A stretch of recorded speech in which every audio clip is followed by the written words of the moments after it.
Secretaria de Planejamento, acho que ela hoje está aberta com as informações disponíveis, então as pessoas têm acesso, sabem o que está acontecendo aqui dentro. Acho que isso é uma transformação importante no âmbito da gestão, né? Que antes era tudo muito fechado.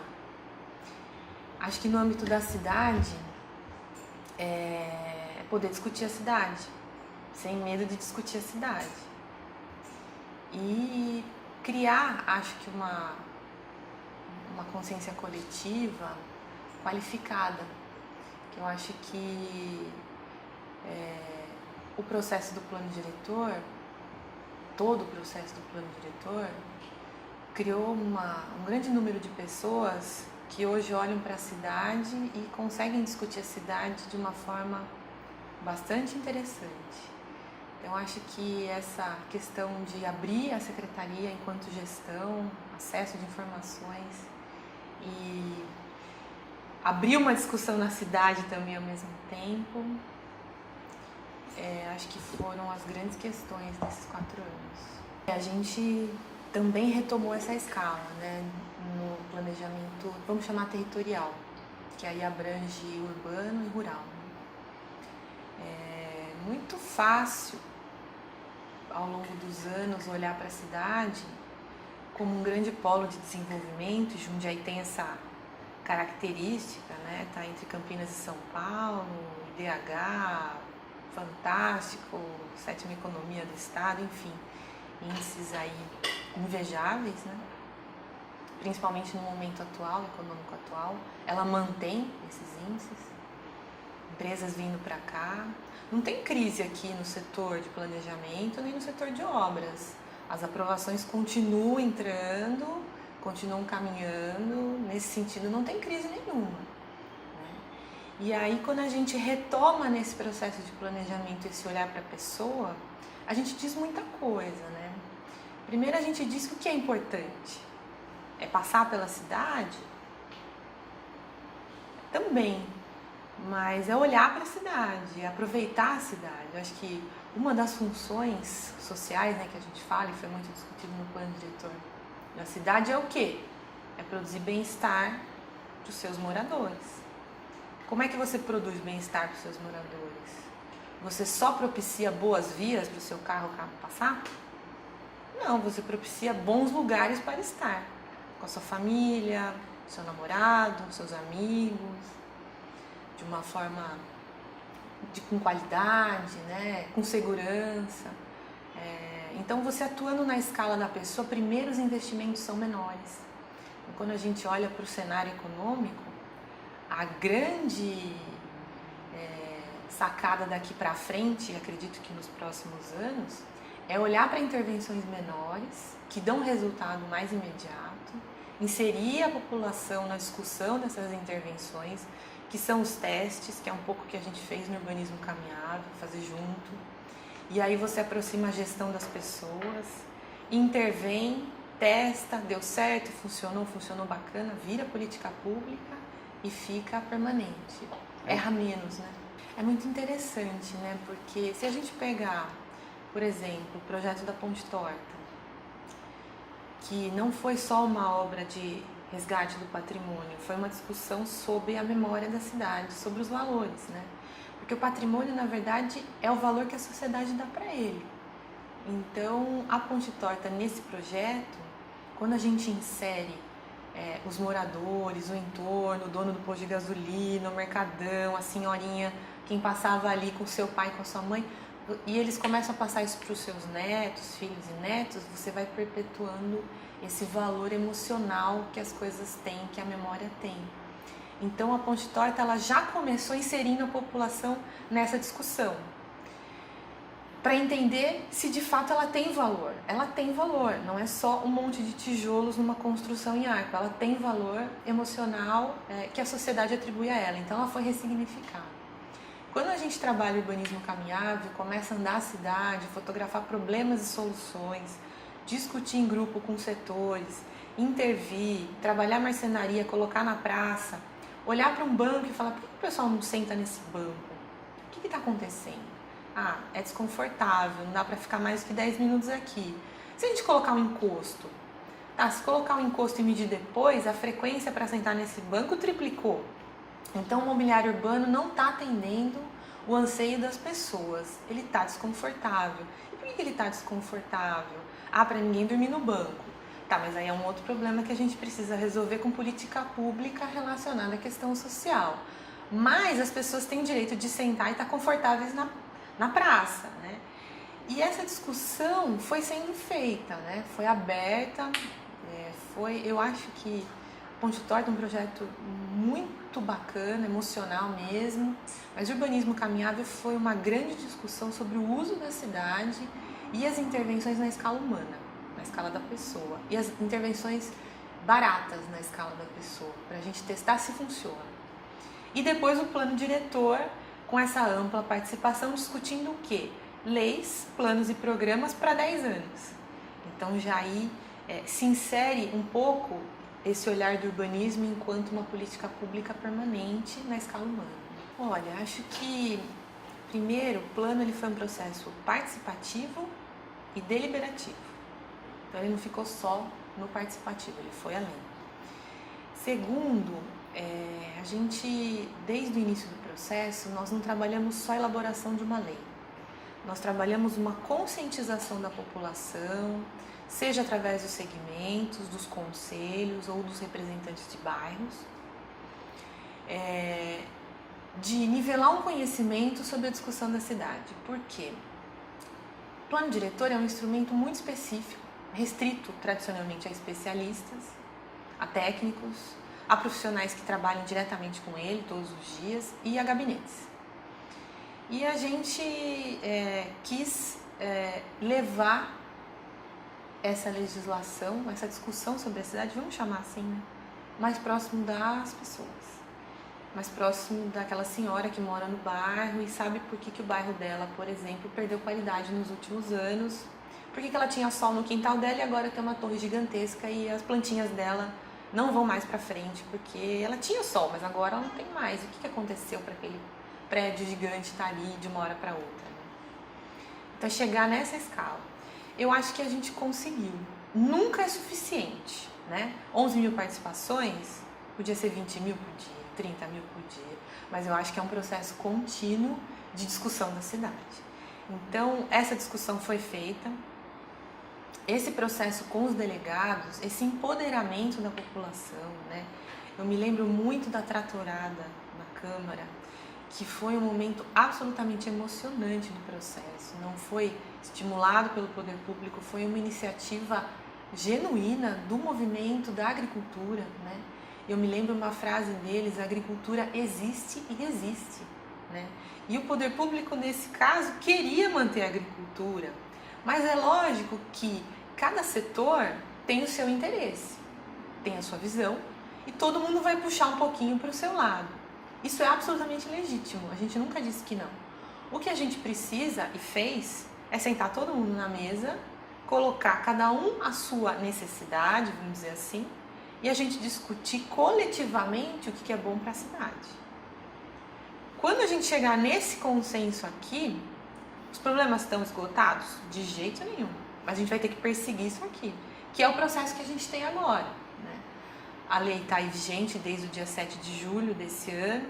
Nós formamos o Conselho de Política Territorial, um conselho eleito, quer dizer, não funcionava dessa forma, funcionando com as câmaras técnicas.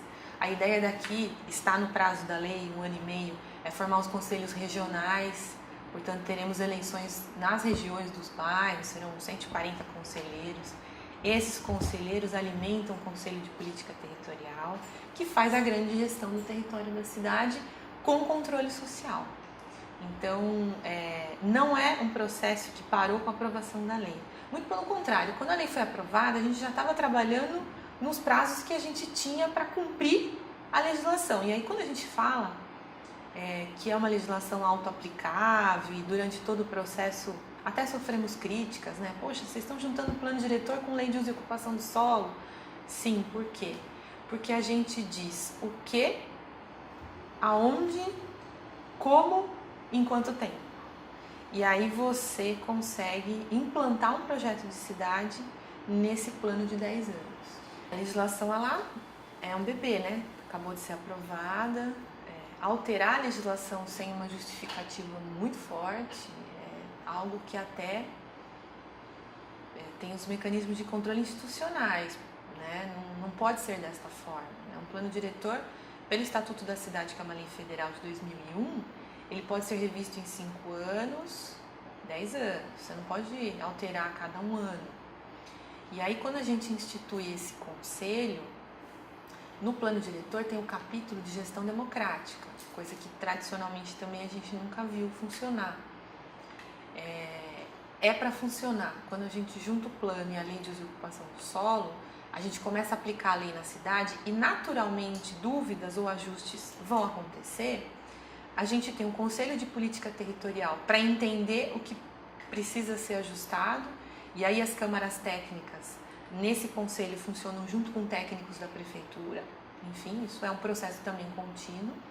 E a gente institui algumas instâncias de participação, como por exemplo o Fórum Anual do Plano Diretor. Então todo ano tem que ter um fórum para analisar a aplicação da lei, o que está funcionando e o que não está funcionando. E isso é absolutamente transparente e aberto à população. Então esse mecanismo de controle ele acontece. Outro mecanismo, então, o conselho, os fóruns anuais do plano diretor.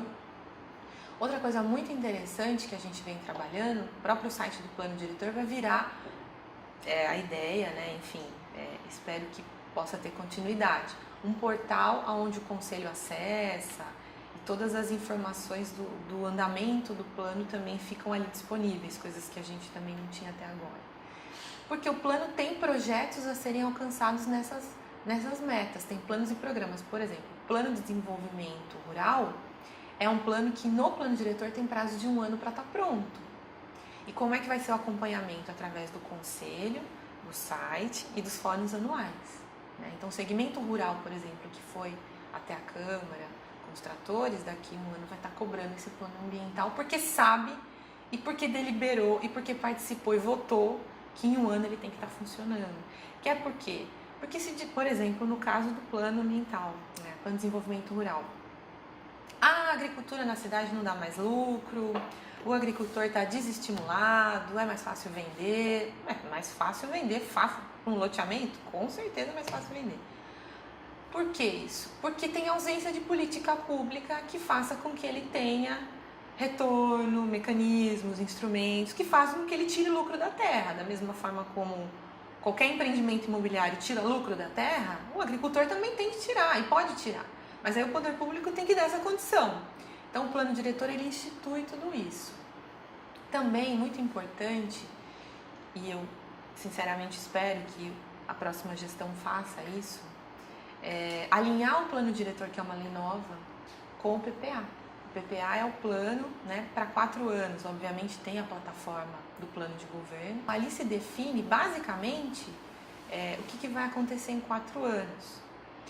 O plano diretor é o norteador do PPA, assim como o plano de governo também é. Mas o plano diretor é o norteador do PPA. Então veja, se o PPA é para 4 anos, em 2 gestões, 8 anos, você deve ter cumprido 80% do plano diretor, considerando o orçamento que você tem para atingir aqueles objetivos, considerando que o plano diretor é a lei que norteia o desenvolvimento da cidade. Então, veja, tendo um bom plano diretor, não vou dizer que fica fácil fazer gestão de cidade, não é fácil fazer gestão de cidade, mas você tem um bom começo para nortear os seus investimentos e para onde vai aí o dinheiro do orçamento. Isso é muito interessante, né? Porque é uma lei de 2011, agora ela também está dentro do plano diretor, né? Foi revista em alguns parâmetros. Em 2012 teve pouca aplicação, porque os empreendimentos que estavam em trâmite não eram inseridos na legislação. E aí em 2012 me parece que uma aplicação.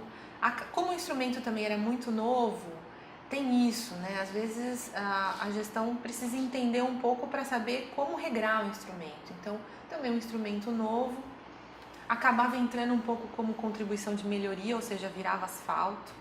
Asfalto é importante, lógico, mas acho que a gente conseguiu dá uma importância para o estudo de impacto de vizinhança muito maior do que simplesmente fornecer asfalto, né? E foi assim que a gente começou a pensar em 2013. Como transformar o estudo de impacto de vizinhança numa ferramenta de trabalho e de transformação propiciada por uma intervenção local de um empreendimento imobiliário. Então, quando às vezes a gente escuta, por que não investiu, sei lá, aqui ou ali? É porque é um estudo técnico, ali está dizendo qual é o impacto que aquele empreendimento vai causar.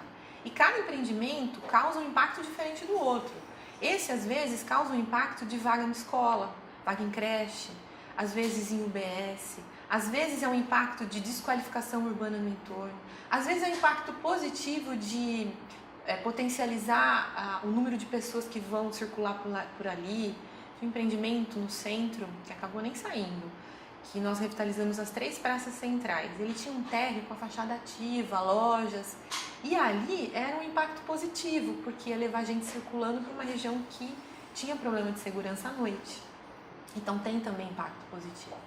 E aí o estudo aponta qual é o impacto do empreendimento. Então nem todos têm intervenção viária, ou a gente analisa tecnicamente e aponta qual é a direção da contrapartida. E foi muito bem utilizado, né? Inclusive a equipe técnica cresceu muito durante esse processo, a gente construiu esse regramento junto. Isso é muito interessante porque muitos projetos não oneram o orçamento municipal. A gente já chega na ordem de 30 milhões de contrapartida conquistadas em 4 anos. E tem muita intervenção que muitas pessoas não vão perceber. Por exemplo, ampliação de escola, só percebe quem estuda lá. Ampliação de creche, só percebe quem usa a creche. E teve muita, né? Centros esportivos, um centro esportivo na Vila Nambi, uma região absolutamente carente na cidade. Um empreendimento próximo, foi feito um centro esportivo, o campo é profissional, tem drenagem no campo. E ali propiciou um campeonato com os times de futebol da cidade, numa região absolutamente carente, sem área de lazer. Aquilo começa a fazer uma transformação urbana, né, importantíssima. E então muitos investimentos na questão de equipamentos públicos, centros esportivos, quadras, escolas, creches. No bem-estar animal, por exemplo, a gente conseguiu um vet container, que é o primeiro container, que é uma clínica veterinária, atendimento clínico à população de baixa renda, ONGs e protetores, que tradicionalmente tinham trabalho, mas o atendimento era feito na rua, não tinha um espaço adequado, está lá funcionando. Então, assim, acho que a gente não conseguiu comunicar o tanto de coisa que a gente fez, o tanto de contrapartida que o Wave propiciou para todas as áreas. Não é do planejamento, é um instrumento da cidade, então tramita pelas pastas, aponta os impactos e se definem as contrapartidas. O planejamento, ele autoriza, assina, acompanha, coordena, mas é um trabalho integrado de toda a prefeitura. E nos próximos anos, muitas contrapartidas sairão, porque tem empreendimentos que têm fases e a contrapartida ela é entregue até o momento do habite. Então, às vezes, por 4 anos, ele pode implantar aquilo. Então, assim, pelos próximos anos, muita coisa ainda do Wave, desses 4 anos, vai se viabilizar. Como a gente retomou, né, essa escala de planejamento, nada mais justo do que quando o estudo apontava essa possibilidade de intervenção na escala humana, por exemplo, no caso do viaduto, é um exemplo. Até me perguntaram, né, por que você não investiu no São Vicente? Porque não pode, né? Não é o objetivo do instrumento. Para investir no São Vicente tem os seus mecanismos para isso, adequados, legais, né? O estudo de impacto de vizinhança não é para isso. Eu desvirtuo o instrumento, ele tem todo um regramento. Ali o apontamento era de desqualificação urbana, um empreendimento próximo. Foram feitos os estudos, se entendeu que o viaduto, se as pessoas olharem para ele mesmo, perderem um tempinho, perceberem o viaduto, vão ver que ele é absolutamente inóspito, cinza, sem arborização, Uma área de passagem, você não quer ficar ali, você quer passar rápido e pronto. Mas quanto mais espaços que a gente quer passar rápido na cidade e pronto a cidade tiver, pior para todo mundo. A cidade tem que ter espaços que falam, poxa, fica aqui, olha que bacana essa vista, esse pôr do sol, tem um banco confortável, senta um pouco, descansa, você vai subir Henrique Andrés? Então, toma um fôlego e agora você sobe, né? Olha um pouco essa paisagem. Esse viaduto, pela proximidade com o empreendimento, estava no raio de atuação do instrumento, tem toda essa questão. Uma proximidade com um bairro muito importante da cidade, antigo, né? E a ideia ali foi, seguindo também a linha da escala humana, da discussão do urbanismo caminhável, do pedestre e do ciclista, porque tem uma ciclovia ali também, fazer com que aquilo vire um mirante na cidade, que as pessoas possam ficar, ter uma paisagem belíssima que ninguém percebe mais, porque não olha. Então, sinceramente, espero que seja um ponto de encontro, mais um ponto de encontro na cidade. No caso do pedestre e ciclista, acho que o avanço foi qualificar o plano cicloviário, as rotas, instituir, colocar dentro do plano diretor para que se implante. No que tange a Secretaria de Planejamento, muitos trechos já estão em projeto executivo. Mas como é que a gente implanta isso? Precisa ter dinheiro. E aí a gente criou o fundo com uma dotação específica, se eu não me engano, de 10% para ciclovias e calçadas. Então a gente começa a ter dinheiro fora o orçamento municipal para, num prazo de 10 anos, cumprir aquele mapa. Então agora tem instrumento. Ele ainda precisa ser regulamentado, foi criado um plano diretor, ele é acompanhado pelo Conselho de Política Territorial, ele tem dotações específicas, então todo o dinheiro, por exemplo, do EIVE e de outros instrumentos urbanísticos, outorga, onerosa, enfim, vão para esse fundo.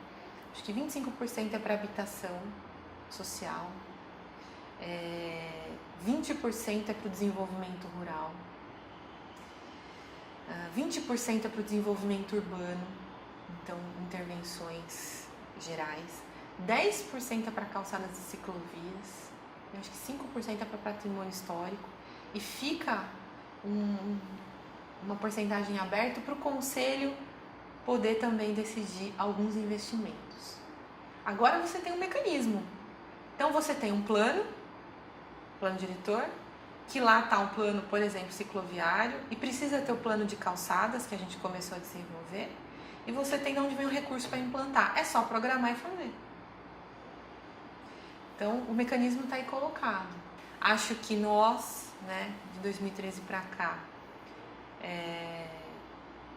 fizemos avanços com relação ao projeto do BRT, que é buscar qualificar o transporte público, porque as pessoas têm direito a ter um transporte público com o mesmo conforto do seu carro, e com isso vão fazer a reflexão para deixar o carro e usar o ônibus, como funciona por aí, né?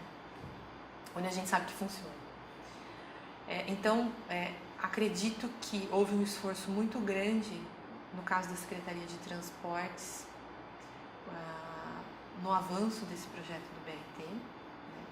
Faltou dinheiro para essas intervenções de ciclovias, mas a discussão da mobilidade mesmo, ela não foi feita com a integração dos modais. Profundamente, ela não foi feita. Por quê? O plano de mobilidade está em desenvolvimento numa fase de diagnóstico. Então, essa pegada da discussão, o plano de mobilidade está no plano diretor, mas a discussão da mobilidade, ela não foi feita. Faltou um tempo aí para a gente instituir essa transição. Eu acho que a mobilidade seria a grande discussão, espero que seja, em 2017 para frente. Acho que nós fomos abrindo caixinhas, mas são muitas caixinhas. E da mesma forma como nós fomos abrindo as caixinhas, nós fomos conectando as caixinhas. Porque não dá para as secretarias trabalharem isoladas. E não havia essa integração entre as secretarias. E é absolutamente vital que elas trabalhem de forma integrada e coordenada. O planejamento planeja, o orçamento valida, as ações estratégicas, a Secretaria de Obras executa. É assim que tem que ser, né? E pelo próprio organismo da prefeitura, isso já há muito tempo. As secretarias muito isoladas, obras com os projetos de obras, com orçamento de obras, e as prioridades de obras, Secretaria de Transportes com os orçamentos de transportes, prioridades. Né? Então, assim, tem que mudar a lógica do sistema. A gente estava transformando e mudando a lógica desse sistema, fazendo um planejamento, integrando todo mundo, trabalhando com o mesmo conceito e com o mesmo objetivo. Foco, projeto e orçamento. Faltou tempo. Plano de mobilidade a gente começou a trabalhar o diagnóstico, as discussões, mas, por exemplo, é absolutamente vital a coordenadoria da pessoa com deficiência participar das discussões. Vital, né? Que é a intervenção na escala humana. Não dá mais para separar isso. E também, assim, intervenções viárias de grande porte são necessárias ao longo de um tempo, de um planejamento, né? Mas eu acho absolutamente inconcebível mais grandes intervenções para obras viárias, para obras de mobilidade, que foque todos os modais, é absolutamente diferente, né? A gente chama de plano de ocupação das oficinas da Companhia Paulista. Foi um projeto desenvolvido quase que paralelo também ao plano diretor, um projeto belíssimo, desenvolvido pela Brasil Arquitetura junto com os técnicos da secretaria. E a gente apresentou ao CONPAC, ao Conselho de Cultura, e começamos algumas discussões aí na cidade, né? Também faltou tempo. Acho que o interessante, ele está no plano diretor como uma ação, um projeto prioritário. Acho que o interessante daqui para frente é avançar nessas discussões com a sociedade e fazer com que esse plano vire uma lei. E também, como tem uma estratégia de implantação que não é só esperar recurso municipal, estadual e federal, a ideia é olhar um pouco ali a conexão das oficinas da Companhia Paulista com a Usanam, o uso daqueles terrenos lindeiros com uma estratégia de ocupação interessante, os recursos dessa ocupação vêm para o fundo, revitalizam o espaço, e também trabalhar ali as iniciativas, as parcerias público, né, as PPPs que se chamam, para instituir os galpões separadamente. Quer dizer, eu não vejo esse projeto como ele é difícil, ele precisa de foco, precisa de um trabalho intenso, mas agora os instrumentos estão colocados, precisa aplicar, precisa trabalhar. Ele é absolutamente possível de ser implantado em 10 anos, a gente transforma aquela área em 10 anos. Né? O projeto prevê ali um novo teatro, a sugestão, né, de projeto prevê um novo teatro, um teatro de arena, prevê cinemas, então é absolutamente possível fazer uma parceria através de uma fundação, aí teria que se criar uma fundação para fazer a gestão do espaço, fazer uma parceria, né, para implantar os cinemas, e de repente pode haver uma contrapartida pública de ingressos gratuitos para a cidade, enfim, isso aí pode ser construído. Tem o Museu da Cidade, que é um museu da formação da cidade, com a história da ferrovia, com os trens, com o maquinário. A ideia do projeto é trabalhar um museu absolutamente interativo, né, e dar a importância da ferrovia, que tem ali no Galpão Central, uma área de centro cultural também, que é muito interessante, muitos cursos da Secretaria de Cultura ali, locados, tudo ao mesmo tempo, tudo junto, e com isso você tira muitos aluguéis espalhados na cidade, então isso também. Tem um restaurante que atende a população, café, então isso tudo muito interessante.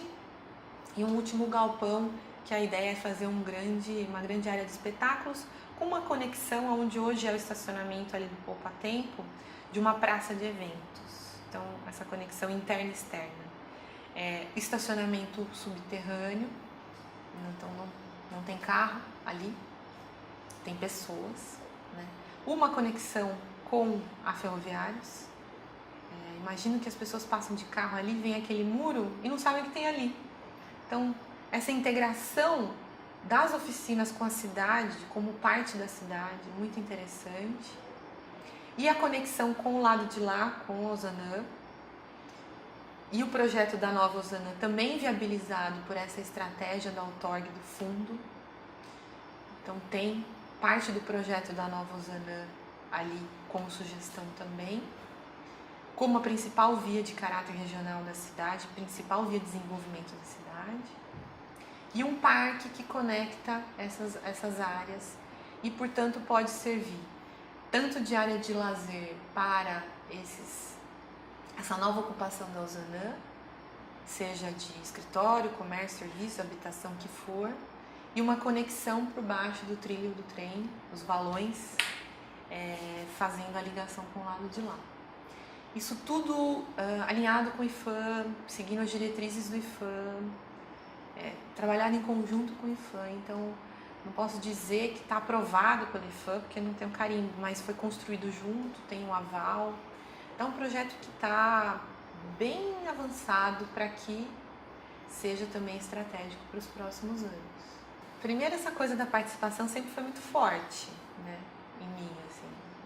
Eu sempre entendi